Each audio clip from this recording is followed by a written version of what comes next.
Hello, I'm Kerri Murray, and happy International Women's Day. And thank you so much for sharing your International Women's Day with us at ShelterBox. This is our fifth annual panel, our second annual virtual panel, and we have a very exciting group of panelists. As you know, International Women's Day is the day that we globally come together to celebrate really the achievements of women, politically, socially, culturally, economically. And really, at the same time that we celebrate women and all the progress that we've made, we also continue to push for greater progress. And the reality is that the World Economic Forum estimates that it's still going to take 145 years to attain gender parity in politics. It's going to take 267 years for women to achieve parity economically. And even educationally, we still lag behind. So I have a really exciting group of panelists today, and we're going to talk about really sustainable ways for the future and what can we do to really push for greater progress and how women are so essential in having a voice to ensuring that we have that progress. Today, I'm coming to you from Poland. And as you know, I serve as president of ShelterBox USA, and we have deployed a team here to Poland, and it's in response to the crisis in Ukraine.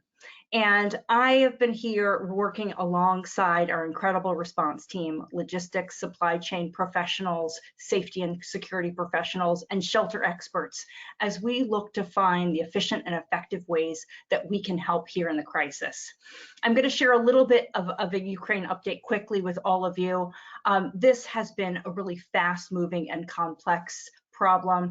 Right now, we know that this is the fastest growing displacement in Europe since World War II. And right now, there are 2 million people who've already fled Ukraine in the past 2 weeks. The UN estimates that there could be 4 million refugees. There's a massive internal displacement in Ukraine as well. And for those who have fled and those who are making it to the host countries, Poland, where I'm at today, is actually home to the most number of refugees, well over 1 million. So more than 50% have come here. And then the neighboring countries. And so Hungary, we know Slovakia, Moldova, and then many countries across the EU are also bringing in many people who are displaced. And today I worked down on the border, the southeast border, at the Ukraine border, and I was on the Poland side, and I was at the Patagonia train station. And this is the main train station and the first stop for families that are coming over the border from Ukraine. Many of them have had very long journeys to get to the train station in Poland, and right now there are 20,000 people coming onto that platform every single day. It's International Women's Day, and I couldn't help but to notice that there are big disparities with the refugees already. And so those that are fleeing are very vulnerable. I saw today women, I saw children, I saw elderly, disabled, and then lots of pets. But men are staying behind. Men between the ages of 18 to 60 are still in Ukraine fighting.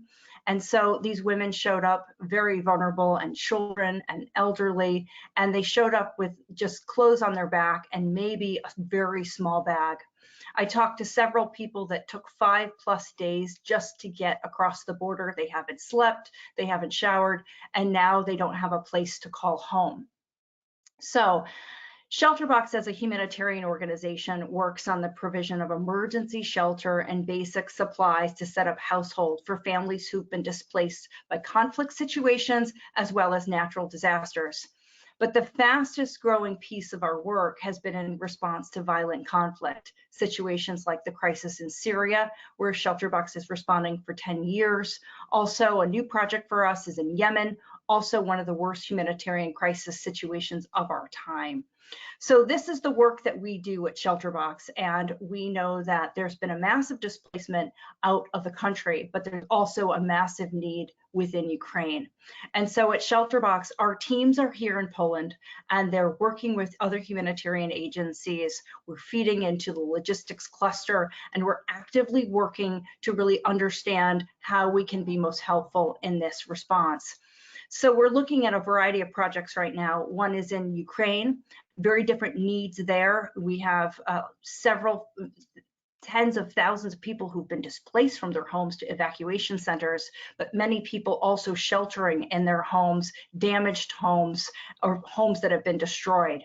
So we're looking at a variety of shelter kit options, and then basic things for people in displacement services, things like mattresses, blankets. It's very cold here, so thermal blankets. Many areas don't have power, so solar lanterns that we provide, kitchen sets, very basic things, but these items can be really life-saving to families who have been displaced or are living in damaged homes. So that's one project we're looking at in Ukraine right now, and then very different types of projects for the refugees that are fleeing into the neighboring countries. And we're working really on assessing those needs even today, learning about where these people are fleeing. It's a fast-moving crisis. What we're seeing is really the best of humanity coming together. I mean, the Polish people here were really the first responders. That's what I saw at the train station today. They were providing hot meals, they were providing SIM cards, they were providing rides, but the global community has come together. I know so many of you have supported the work of ShelterBox, and we just want to say a big thank you. There's a lot to be sorted out. This is deeply complex. And this is going to be ever evolving and changing the needs of internally displaced families, as well as those who've actually fled to these neighboring host communities. So we're assessing a variety of different shelter needs and how we can most efficiently and effectively respond.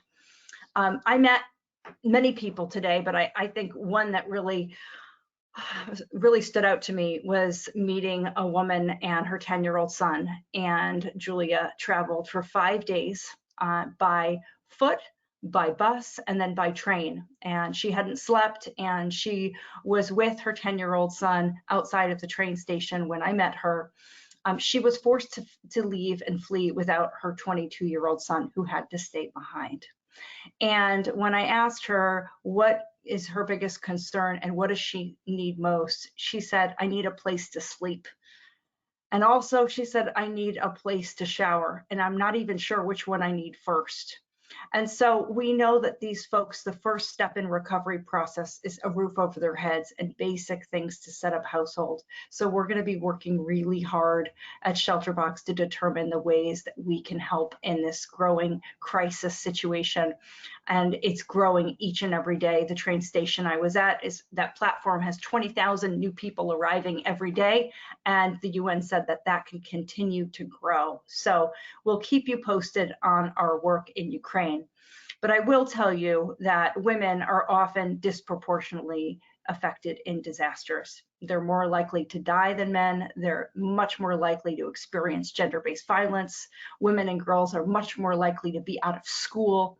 And so at ShelterBox, we do prioritize the needs of the most vulnerable, and they're often women, children, disabled, elderly. And so we're going to also look at the specific and unique needs of these families that are coming across. And from what I saw today, many of them were female-headed households coming over. So I am really excited to dive into our panel. We have an extraordinary group of ladies that are really working to empower women around the world and really work to a sustainable future. And I'd love to turn the cameras on now so I can make some introductions of these phenomenal women. The first woman I'll introduce tonight is Jennifer Jones.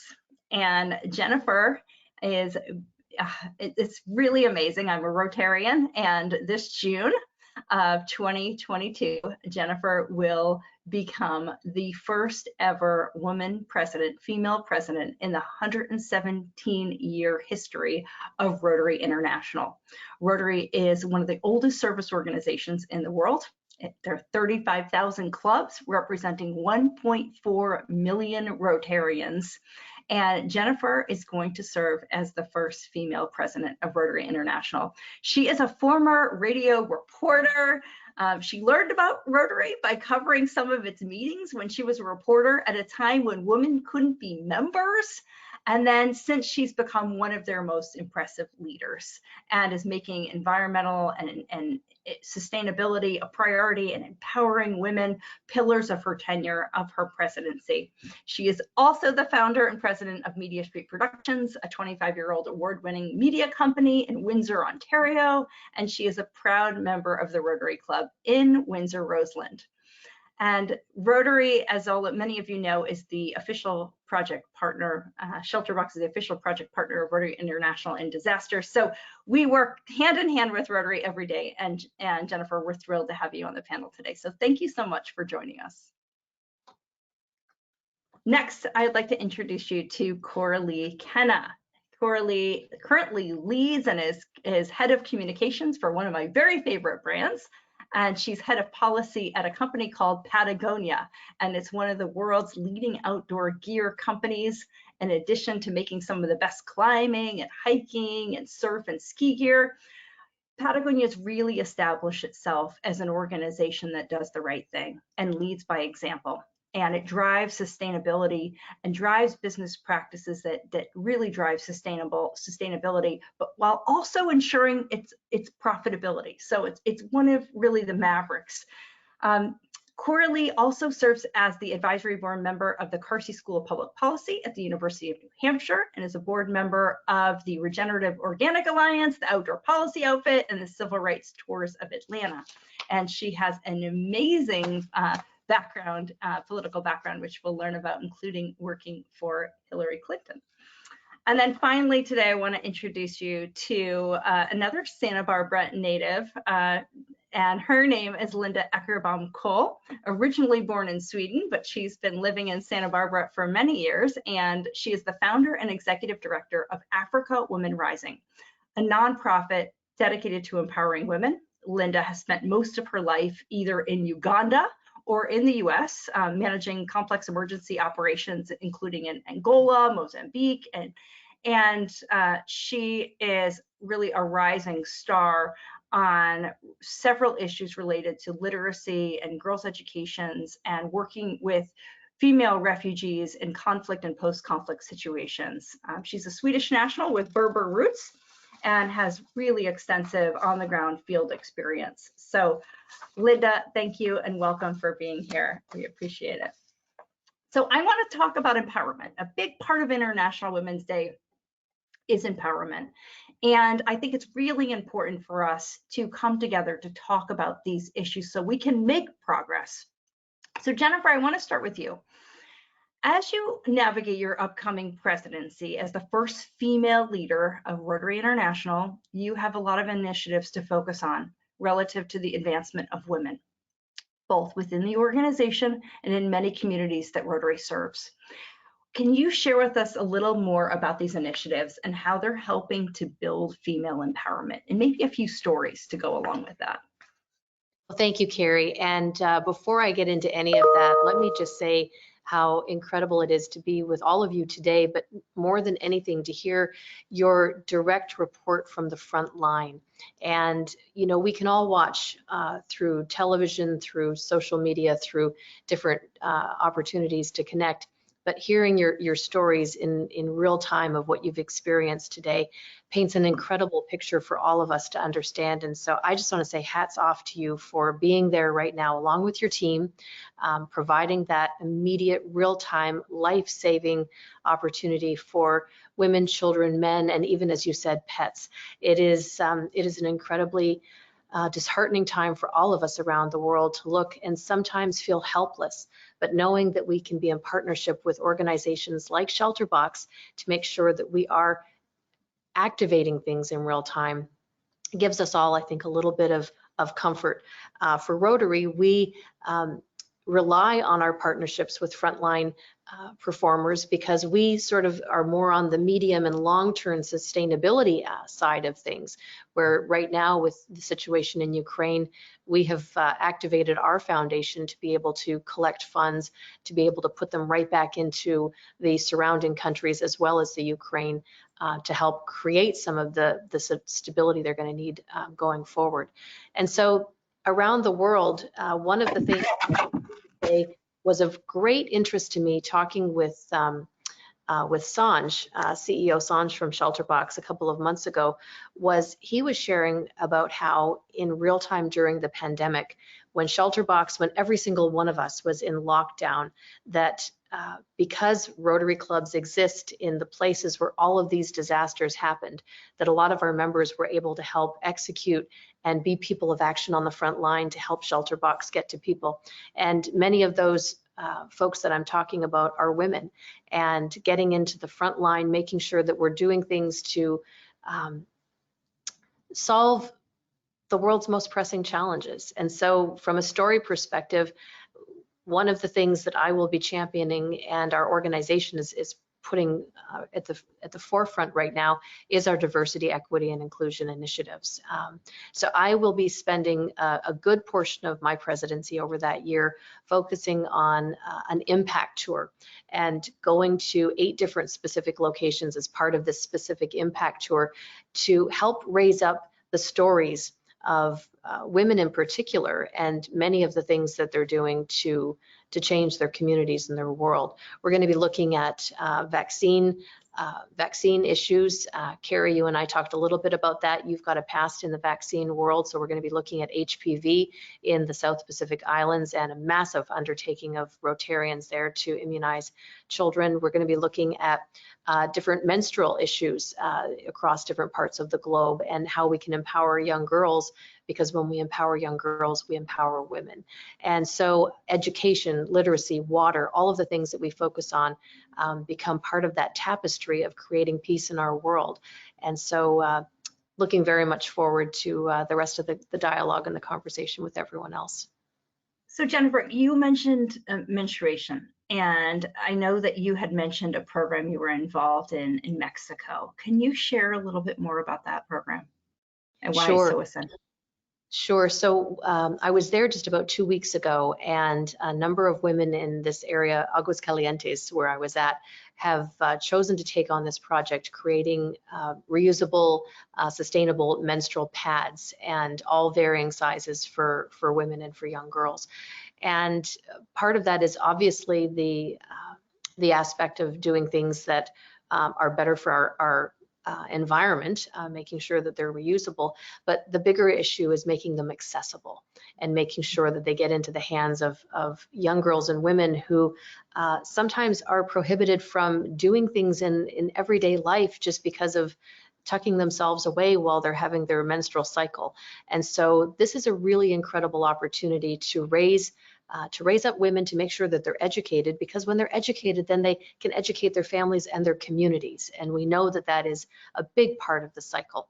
So I was sitting across the table from one of the women a couple of weeks ago who was really taking the lead on this. And she was telling me exactly what all of her and her friends had been doing. And I said to her, I said, you know, I want to take this back and I want to share this with our current international president, who has really made empowering women a top priority. And as an Indian man, it's such a wonderful initiative that he's been able to launch forward for all of us. And a couple of minutes later, my husband kind of gave me a nudge, and he said, you know, is she okay? And she had to step away from the table, and she came back and she was just sobbing. And so I sort of leaned over to a woman who was interpreting for us, and I said, what's happening here? And she said she's just so like she's just feeling such emotion about the fact that this is being recognized. And I just went over and held her for about 5 minutes, and we just like sat there just in shared experience about something that is so simple in so many parts of the world, yet so profoundly life-altering in many other parts of our world, and creating equality across the spectrum in such simple ways. It's really quite amazing. And so being able to bring her story back and share it with a few friends and then the broader community, this is how I think we change the narrative, is that we start telling our stories and the stories of others, so that we can empower other people to say, you know what, if she can do that, so can I. Mm-hmm. Wow. Thank you. Thank you for that, Jennifer. And that's a great segue actually to Linda, because Linda, Jennifer mentions the importance of literacy and really helping to empower girls. And I know that's at the core of the programs that you're creating at African Women Rising. And you create a platform with programs that really support women in conflict and post-conflict areas. And the programs you create are conceived and run by the women from the communities. And at the core of this is literacy, education, and access to capital, which is core to establishing sustainable practices. So I'm wondering, can you share really more about kind of what led you to this approach with these initiatives and maybe some success that you've seen? Well, so African Women Rising came from me having worked in Africa for many years and being very frustrated with some of the development aid that I was seeing. How often when you have big organizations coming in, it's short term, it's very donor driven oftentimes. And so you can have someone come in, work for 2 years, but then there's not really much to show for it at the end.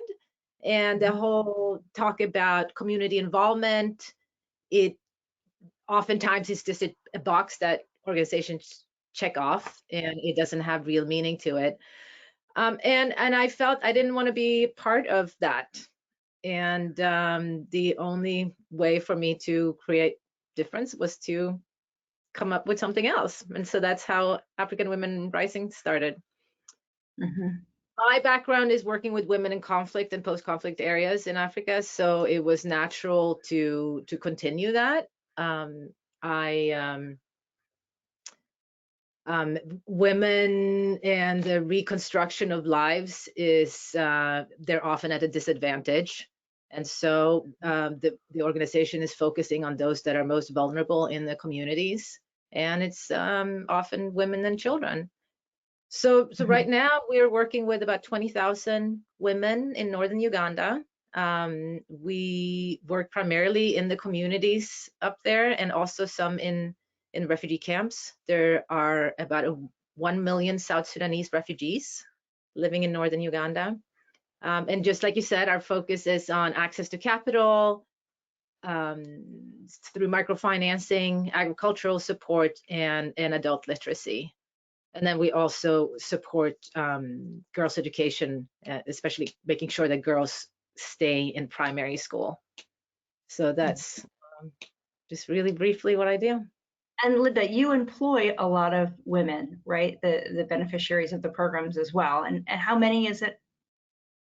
So right now we have a staff of 161, and all of them are from northern Uganda. Some of them started as beneficiaries, as participants in our programs, and then they've graduated into actually working for the organization.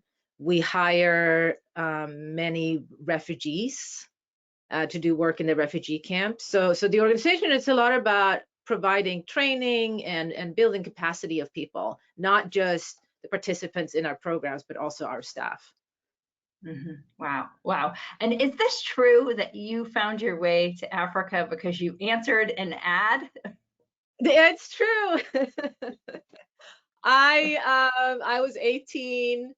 I was, completely different life. I was about to start theater school, and someone told me that I needed to get some life experience. And so I saw an ad in the paper about volunteering in Africa, and I figured that is as far away from northern Sweden as you can get. So that's how I started. I love it. Thank you, Linda. Okay, we're going to move from the nonprofit space to the for-profit space. And Corley, I know that you've been heavily involved in voter rights and working in the political process, but you've also brought your personal passions to some major brands. And obviously at Patagonia, you are a star. And you continue to work on voter rights and voter access, but can you talk more about specifically your work at Patagonia and how it really relates to female empowerment? Yeah, sure. Thank you, Kerri and Jennifer and Linda. It's wonderful to share this virtual stage with you. Kerri, thanks again for your reports from the front lines. It's really inspiring. So yeah, I'm fortunate to lead the policy and communications team at Patagonia. And one of the reasons why I consider it fortunate is because I'm in a role that really pulls from my life, all of my professional life experiences, starting from my first internship, which happened to be with the late and great Congressman John Lewis. And Patagonia has been engaged. Probably many of you hopefully know a little bit about some of our work. We really strive to build responsible products that are durable and will last a long time. We take great care of our supply chain and making sure we have responsible practices there. We've had a long history, literally since the company was founded, of supporting nonprofits in the environmental space. And so why voting rights?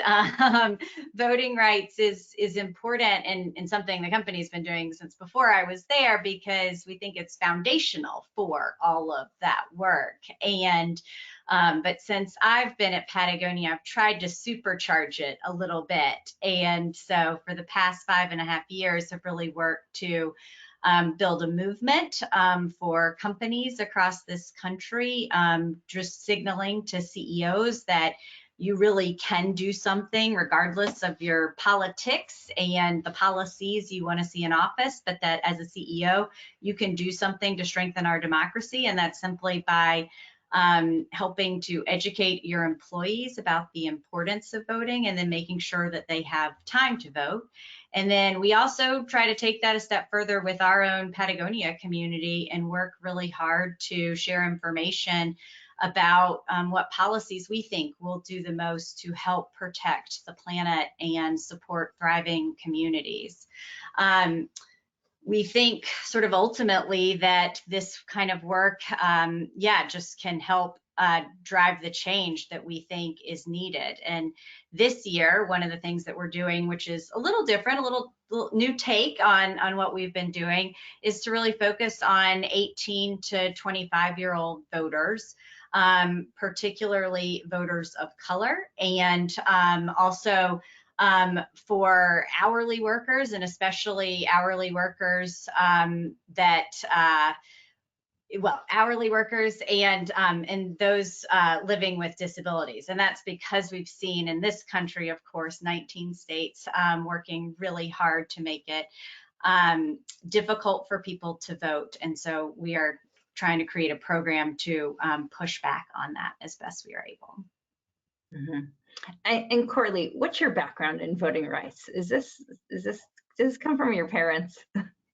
It sure does. So I grew up in Atlanta, Georgia, and I'm the only child of two voting rights advocates. My mother worked for Julian Bond and John Lewis, and my father worked on student voter registration. He is also now an environmentalist. So very much my current job, not only drawing on passions from my early professional days, but growing up as well. That's awesome. Awesome. We're going to go in reverse order, and we're going to shift topics, and we're going to start with you, Corley, and talk about sustainability. And I know that word means a lot of things to a lot of people these days. I thought it was really interesting. Recently, I was working in Salt Lake City, and I went into this up-and-coming outdoor brand. It's called Cotopaxi. And I really liked some of their fabrics and colors. And I said, oh, these fabrics are really cool. And they're like, oh, well, we buy the scrap product from Patagonia. And so we use their scrap product to make these really cool bags. And I was like, okay, I love that. That's awesome. These two companies that are probably somewhat competitors are actually sharing. And I love that. So Corley, Patagonia has really shown that sustainability and profitability are not mutually exclusive. And it's made sustainability core to the DNA of its products and how it markets its products. And it's been doing this for decades. Are there key initiatives under the hood of Patagonia that are particularly relevant to women's issues that you can share with us? Yeah, for sure. And maybe also just say I touched on this before, but I think sort of what's different and special about how we approach these issues at Patagonia is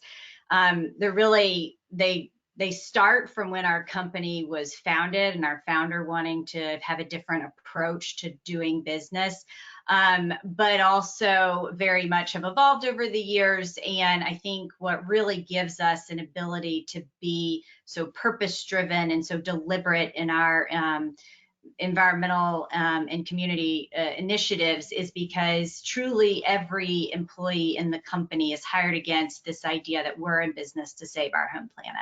That's the purpose of our company. And if you're in the accounting team or on the marketing team or the product team, HR team, it doesn't matter. We're looking for people who support that reason for being. And I think because of that, it really gets embedded in every function of the company, every decision that we make. And the Cotopaxi story, I think, is a good example of one of our other kind of core philosophies, which is this work really shouldn't be a competitive edge. And that's true with the supply chain unlock that we have found. It's also true for how we think about policies to support working parents, and in particular women. And I'll give you an example here. Almost since the company was founded, we have offered on-site childcare and time off for new parents. And that was for very practical reasons. When the company was getting started, the founders and the other employees of the company were having children. They were bringing the kids to the office. Eventually, one of those kids was, as I've heard it described, a real screamer. And so they had to have a better solution. And so the cardboard boxes where they were putting the kids during the day weren't working. So they built this on-site childcare facility. This was 46 years ago, I think, well before most companies were doing this kind of thing. Recognized pretty quickly you needed to also offer time off or else they'd bring their newborns. And so thus was born these policies that support working parents at Patagonia. And because we've been offering this for so long, we now have like a real business case for these policies. And you see the benefits for these policies for non-parents like myself. When you come to our campus, the background music is children playing on a playground. It instantly takes the stress out of a lot of our day-to-day. We see higher retention rates. We see greater engagement across the board. So really has helped to, deliver on the business case for these kinds of policies. We have perfect gender parity at every level of the company, which is, as most of y'all know, probably very rare. We've had more female CEOs than male CEOs. And I would argue our strongest and best advocacy efforts have been a result of female-dominated leadership and really empowering those voices. I can give many other examples, but I'll leave it there. Wow, I think that, okay, can you hear me?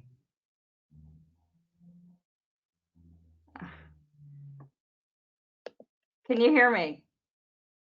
Yes. Okay, great. Okay, perfect. Thank you. Okay, my apologies. I am in Krakow and I knew that there were cybersecurity risks and my computer could go down in any minute. So, you know, this is all part of a humanitarian disaster response. So, thank you, Corley. And I'm going to move now to my question for Jennifer on sustainability.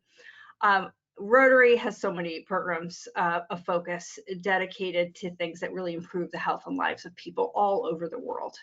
We know that we're so close to eradicating polio, and that's been a major priority issue for the organization for decades. But can you talk about how sustainability fits into the narrative and how Rotary approaches sustainability within the focus areas of the organization? And are there any new initiatives or programs coming that we should know about?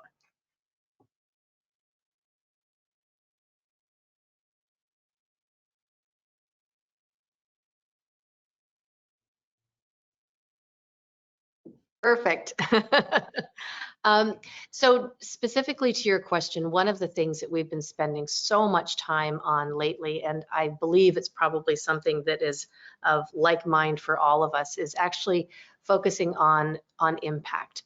And how do we actually as an organization go about measuring impact? We have grants that we put out into all of the 7 areas of focus that we drive Rotarians toward, and making sure that when we talk about large scale sustainable projects that we're able to find, what's the difference that we've been able to make on the back end, and how do you truly measure that? So depending on, every different aspect that we have, polio is probably the one where we've been able to have the best metrics that we've been able to see, because we know that we started, when we first started out, we had 350,000 children who were acquiring polio in the course of a year. Last year to date, 6 cases. This year to date, 1 in 2 endemic countries. We can tell by the work that we're doing with our global partners where we are, how we're making a difference, how many people we're reaching, and literally being able to measure that impact, not just through funds, but through actual people.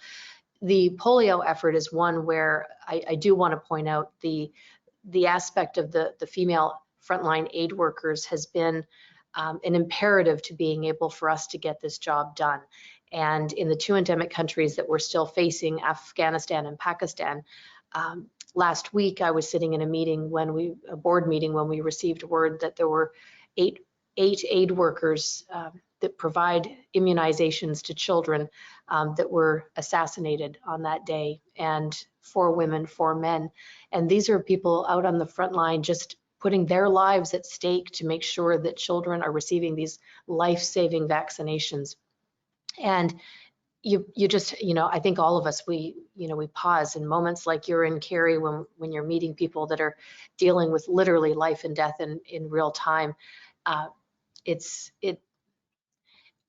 think it really motivates us all to want to make sure that we're continuing to do the work that we do, and that we have conduits through the organizations and companies that we belong to do this kind of work, to make sure that we're making that sustainable, impactful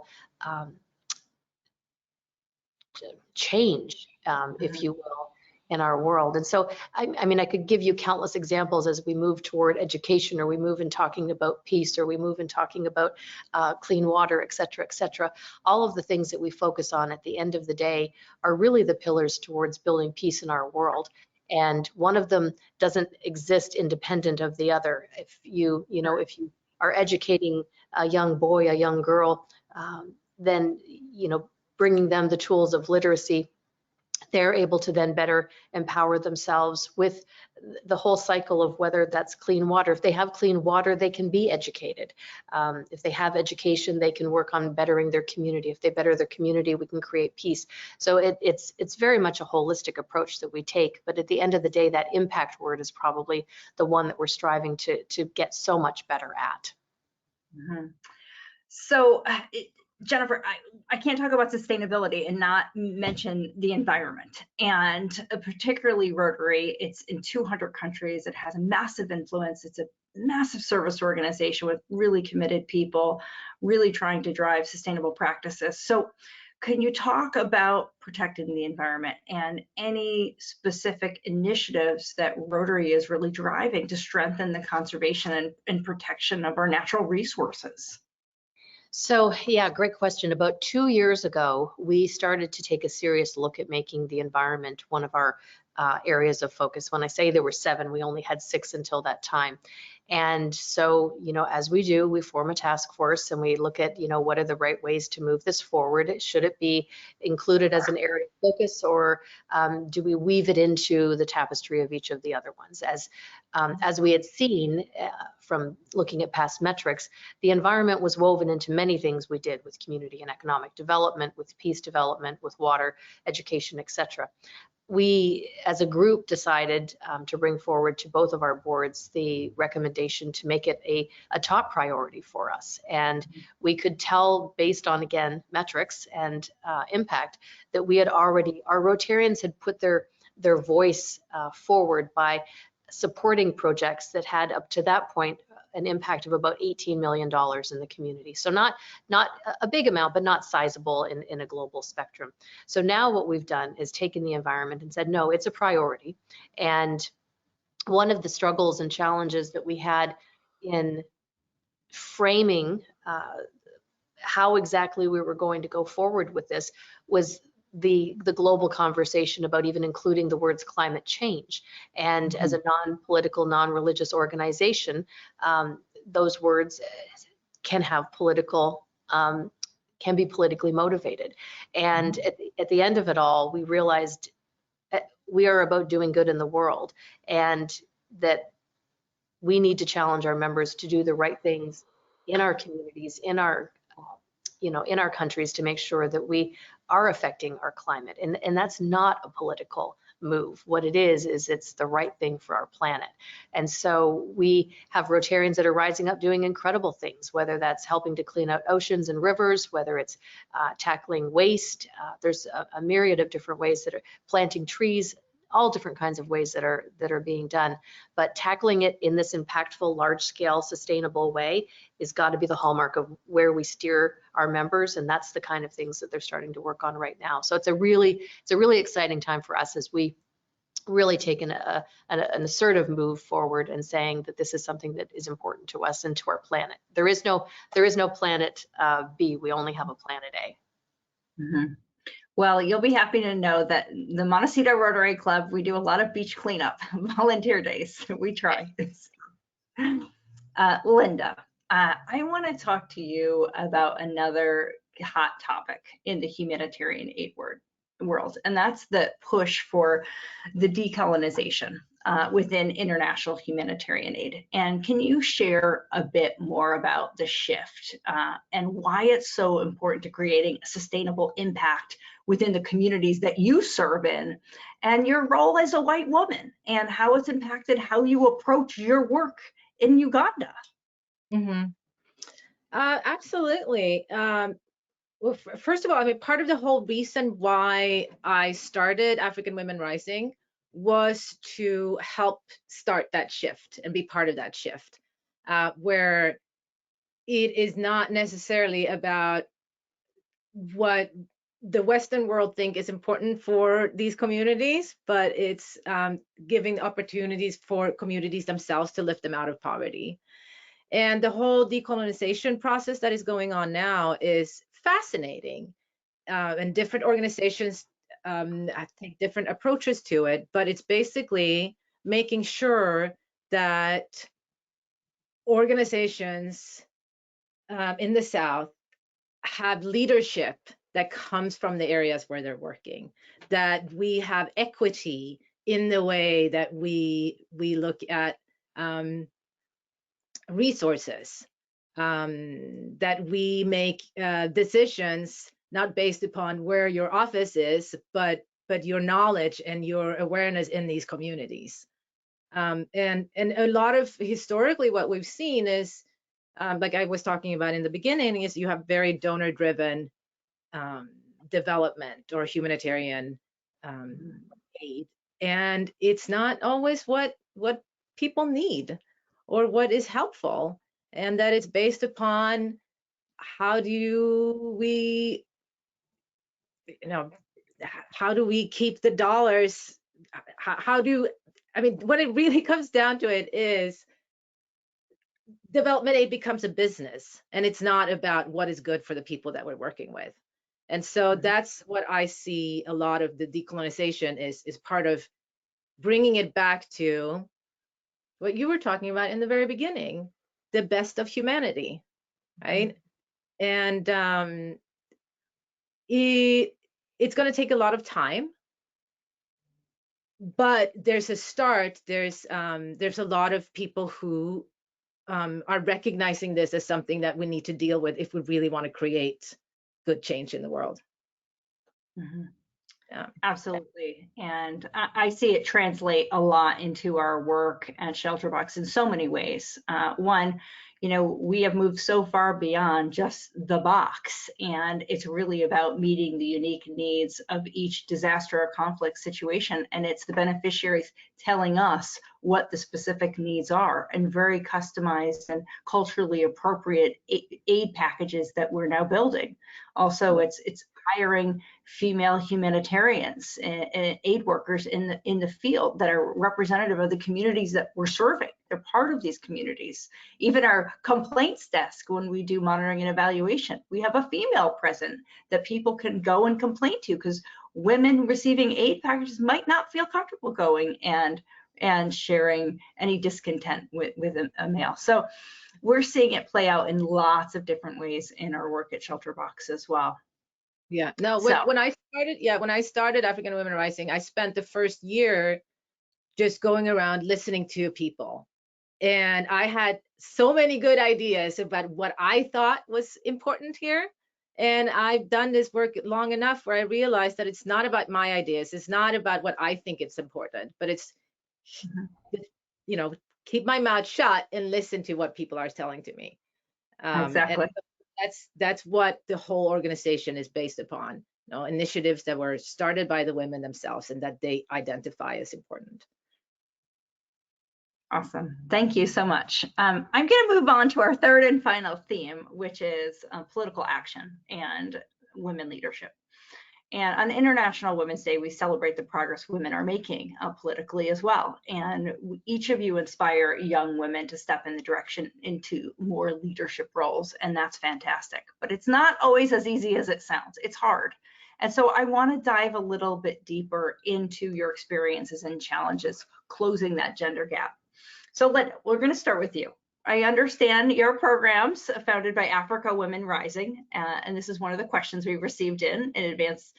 They empower women to read, write, become business owners, and even sparked a desire to make a greater impact by women running for office in Uganda. Can you share more about these programs and how they enable women to make significant political progress in Uganda? Mm-hmm. So we run what is called a graduation program, where it's moving someone out of extreme poverty. It doesn't happen by just, giving them a goat or drilling for a well. It's a long process, and we've identified and acknowledged that in our program. So we start with microfinance, providing people with access to capital. Most of the people that we work with are farmers. So we look at how do we help people increase yields through sustainable regenerative practices. And the last piece is access to education through adult literacy centers. And all of these three programs combined is what helps people move out of extreme poverty. And as someone becomes financially secure, they're able to access healthcare. They can send their children to school. And they now are able to read and write. They can participate more in their communities. And we really see that that's what women are doing. They find their voice. They are able to speak up. And they're not afraid to do that. So within our programs, we've seen in the last general election, we had 57 participants who ran for public office, which is really incredible. I mean, the fact that some of these women, when we started working together, they didn't know how to read and write, and now they're at a place in their life where they're ready to lead their communities. So that's to me how we are truly creating long-term change. That's awesome. I got the goosebumps when you said that. And thank you for all the work that you do at African Women Rising. It's super inspiring. Corley, you know a lot about the so-called glass ceiling. You worked at Hillary Clinton's Senate and her presidential campaigns. What were your takeaways from these experiences? And looking ahead, what can people do to help advocate for female leaders?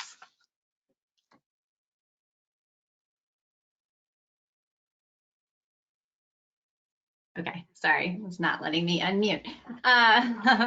So yeah, I guess I'll start with something that my former boss, Hillary Clinton, has said, which is that advancing the rights, opportunities opportunities and full participation of women and girls is the great unfinished business of the 21st century. And I firmly believe that, and that the unlock for the greatest challenges that we face, including a healthier planet and stable democracies, is by achieving this full participation of women and girls in society globally. It is strategic and it is necessary. And I'll just carry on a point I think that Linda made, because I think it's really important and something that we don't talk about enough, but women's participation, I think, really leads to community solutions, not just solutions that benefit a few, and solutions that really benefit those that are often overlooked. And one example here at Patagonia is our fair trade certification and affiliation. And if you look at our supply chain, 73% of the workers in our entire supply chain are 73% women. And we know that women face barriers related to their access to income, technology, and education. And so by having this fair trade framework, we've been able to provide opportunities for these workers and incentivize gender equality. I don't know how much you know about this, but at the end of the day, it's about we end up paying a premium to the factories, and then those factories decide through a democratically elected and representative process how to spend that premium. And we see the influence of women in this decision making on these projects, investments in the funding of daycares, groceries, appliances, access to healthcare. And all of those things benefit, of course, not just those workers, but the entirety of their community. It's just one step, but we think a really important one to recognize worker and female empowerment in our supply chain and in our business. It's awesome. Awesome. Thank you, Corley. You have a really exciting background, and Patagonia is really lucky to have you. So, wow. Jennifer, I think that you're the definition of trailblazer as the first female head of Rotary International, and you'll be the leader of 1.4 million of us around the world. Your theme is, your presidential theme is Imagine Rotary, and you've outlined lots of priorities, and you talked about some of them today. So DEI and women's empowerment, sustainability. I want you to fast forward, okay? So I want you to fast forward in time, and you're at the end of your presidential service, and maybe you're a few years later. What's the legacy that you want to leave for future generations of women and girls interested in following in your footsteps? Wow, big question. And I guess, you know what, let me launch by saying that part of the reason why I chose the theme Imagine Rotary is that the word imagine to me is the empowerment of dreams, and letting people unleash what's within them to dream their wildest dreams, and then through an organization like ours, have it be a conduit for people to be able to accomplish those dreams. And really, quite candidly, person can have an idea, and it doesn't matter if it's within Rotary or anywhere else in an organization or company, but if you have other people around you who are like-minded, who think like you, who say, you know, you say, I have this idea to do something like eradicate a disease like polio, and one person came up with that idea, and others said, I like that. I think I'd like to go for that ride. I think I'd like to be part of something like that. To allow permission for that to foster within people, both men and women, is really the raison d'etre behind wanting to put that out there. As an organization, we've only had women in our organization since 1987, and as you, Kerri, will know, it actually took a Supreme Court ruling in 1987 for women to be permitted to join. And so to be at this point in time in 2022-23, taking on the office of presidency as our first female, as I look back, I hope that it opens a door to others, both females and women and men, to be able to say, it looks a little bit different, and that's a good thing. And that gives people permission to know that we are really truly embracing diverse perspective as opposed to looking at things through one lens. And as an organization, I hope that it empowers other people to believe that leadership is within their sphere and is something that they can strive for, and that maybe it's a little bit of a, if she can do it, so can I. So I'm hoping that that opens a door to other people to dream and to follow those dreams and make them something that not only fulfills their life purpose, but helps to change our world. That's awesome. I want to imagine that. And that leads me to my last discussion question for each of you. And it's actually a question that's come in from New Zealand. So thank you, whoever you are from New Zealand who joined us. I know that you're a Rotarian, but I'm a big advocate of giving, getting, and gathering. And so giving my time and to causes that matter to women, and really finding those ones that are meaningful to me, and giving my time and putting some passion behind it. Get is getting a mentor, and that's critical. And that's always been important to me my whole career. And then gathering women and other stakeholders around your cause. And I'll tell you, Jennifer, right now that I've got your back, and you can gather me because I'll be on your team. I think that you're so fantastic and you're going to be a great president. So, but I want to pose this question to each of you, and we can start with you, Jennifer. Women that are empowered and have a voice are by definition strong women. However, to courage to find that voice is extremely difficult in the current world. How can we ensure that all women can be empowered? So let me end on my own note with a story, and it's one that I've shared a few times about International Women's Day last year. And so here's this opportunity to gather and share, as you were talking about, to try to raise up other women, to create example. And on that day, I had an opportunity. We were, at the height of our Zoom pandemic. I had an opportunity to hop around to many different places across the globe during the course of the day. One in one Zoom call with a large number of women and men in Greece, another one over to North Africa, spent some time in Seattle with a large group of Rotarians there and some of our friends at the Gates Foundation, bounced around to a number of different things and ended on one in Australia. And it also, the panel included the New Zealand Prime Minister, and I mentioned her specifically to our friend from New Zealand, Jacinda Ardern, and the Lord Mayor of Melbourne. So, it was feeling like a pretty lofty day. I was feeling like this was such a wonderful opportunity to engage with all these women, and it was. And then I opened up my email toward the end of the day, and there was an email from a male Rotarian in a country that I'll just leave unnamed. And he was so excited to show and share the front page of their national newspaper. And in the banner above the fold was my photo, and underneath it said, "Rotary selects its first female president."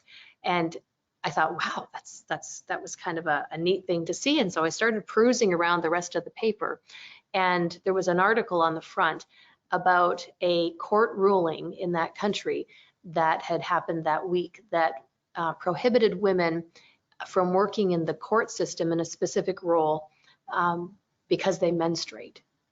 And the whole day just kind of went boom. And for as much as it seemed to be this day of buoying us all up, it just made me realize for every step we take forward, we still have a long way to go. And that's not representative of one country, that's representative of many. And not to get on a soapbox about a singular cause, but we need to do the best that we can to raise each other up in all different facets of how we support each other, politically, economically, educationally, every aspect that you started out by talking about, Kerri. It's our imperative to make sure that we're looking out for each other and raising each other up, raising our voices up, and raising the eye line for everyone in the world to see how much more we can do when we're good to each other. So that was a bit of a startling, perhaps, wake up call, but one that was good to get. it's definitely a rallying call, right? That we need to push for progress, and we have to continue to talk about these things, not just on International Women's Day, but it is important that we take the time and we dedicate it to surfacing so many of these issues that still persist for women across the world. Linda, can you share what your take on this, and really what can we be doing to really help empower women? Well, I agree with Jennifer that we've come a long way and there's still a lot of work that needs to be done. And equity is something that's really important to me, and looking at how do we give the opportunity for women all over the world to raise out of poverty, to become empowered, to be able to have their voices heard. And, there's so many ways to do it. I do the work that I do in communities that don't have access. And I love what Rotary is doing. I always appreciate the work that you do out in the world. But there's a lot of work to do here at home as well. So I think it's important to remember that, yes, there's those other places where there's less access, but there's so much to do here as well. So. Absolutely. Thank you, Linda. Thank you. And last but not least, Corley. Yeah, I just really echo, I think, what Jennifer and Linda have shared. And, I think about any success I've had in my professional life and those I respect really has been because of mentors who have looked out for me and supported me. And so I think one superpower that all of us have is that ability to be a mentor to someone. And maybe that's in a professional setting, maybe that's just your neighbor. I mean, it can take the shape in a whole lot of different ways, but I think that kind of action can really have exponential and lasting effect in ways that you wouldn't know when you kind of first start out. And I'm not necessarily even like talking about a formal mentorship type program, but really being committed and accountable to somebody to help them succeed and to help, again, like that neighbor, that student, or that colleague. I think that's a superpower within all of us, and it can go a long way. Thank you. Thank you, Corley. And I am in awe of all of you. I think that you're all incredibly dynamic powerhouses. And maybe my superpower is that I'm going to know each of you, and I'm going to tap into some of that incredible creative spirit and empowerment. And so thank you so much for being here.